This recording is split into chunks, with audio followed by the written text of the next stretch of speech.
In the last decade and a half, it's become infinitely easier to obtain exactly what you're looking for by way of a couple of keystrokes.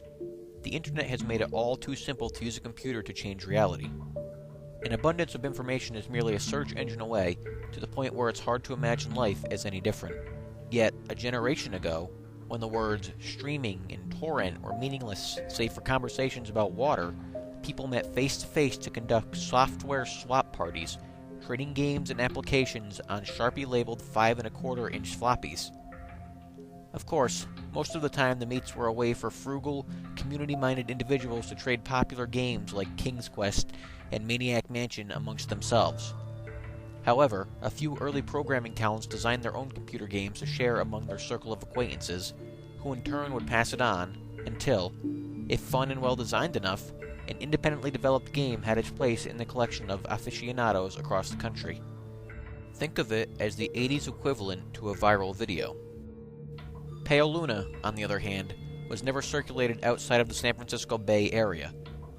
All known copies have been long disposed of, all computers that have ever run the game now detritus buried under layers of filth and polystyrene. This fact is attributed to a number of rather abstruse design choices made by its programmer.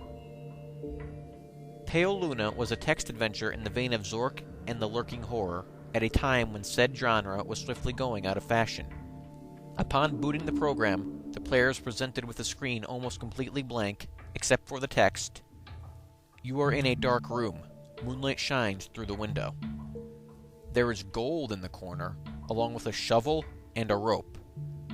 There is a door to the east. Command?" So began the game that one writer for a long out-of-print fanzine described as enigmatic, nonsensical, and completely unplayable.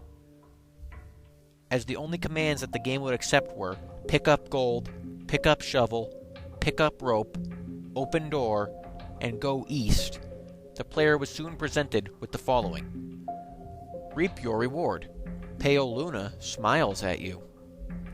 You are in a forest. There are paths to the north, west, and east. Command? What quickly infuriated the few who've played the game was the confusing and buggy nature of the second screen onward. Only one of the directional decisions would be the correct one. For example, on this occasion, a command to go in a direction other than north would lead to the system freezing, requiring the operator to hard reboot the entire computer. Further, any subsequent screens seem to merely repeat the above text, with the difference being only the directions available. Worse still, the standard text adventure commands appeared to be useless. The only accepted non-movement related prompts were use gold, which caused the game to display the message, not here, use shovel, which brought up, not now, and use rope, which prompted the text, you've already used this. Most who played the game progressed a couple of screens into it before becoming fed up by having to constantly reboot and tossing the disc in disgust, writing off the experience as a shoddily programmed farce. However, there is one thing about the world of computers that remains true. No matter the era, some people who use them have way too much time on their hands. A young man by the name of Michael Nevins decided to see if there is more to Pale Luna than what met the eye. 5 hours and 33 screens worth of trial and error and unplugged computer cords later, he finally managed to make the game display different text. The text in this new area read, Pale Luna smiles wide. There are no paths. Pale Luna smiles wide.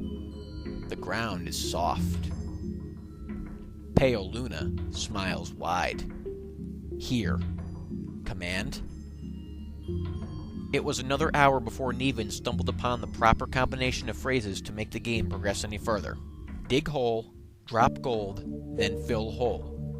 This caused the screen to display, Congratulations, 40.24248. Negative 121.4434. Upon which the game ceased to accept commands, requiring the user to reboot one last time. After some deliberation, Nevins came to the conclusion that the numbers referred to lines of latitude and longitude. The coordinates led to a point in the sprawling forest that dominated the nearby Lassen Volcanic Park. As he possessed much more free time than sense, Nevins vowed to see Pale Luna through to its ending. The next day, armed with a map, a compass, and a shovel, he navigated the park's trails, noting with amusement how each turn he made corresponded roughly to those that he took in-game. Though he initially regretted bringing the cumbersome digging tool on a mere hunch, the path's similarity all but confirmed his suspicions that the journey would end with him face-to-face with an eccentric's buried treasure. Out of breath after a tricky struggle to the coordinates, he was pleasantly surprised by a literal stumble upon a patch of uneven dirt. Shoveling as excitedly as he was, it would be an understatement to say that he was taken aback when his heavy strokes unearthed the badly decomposing head of a blonde-haired little girl. Nevins promptly reported the situation to the authorities. The girl was identified as Karen Paulson, 11, reported as missing to the San Diego Police Department a year and a half prior.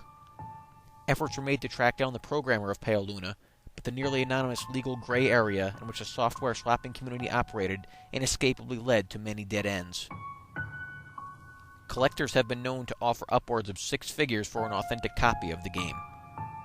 The rest of Karen's body was never found.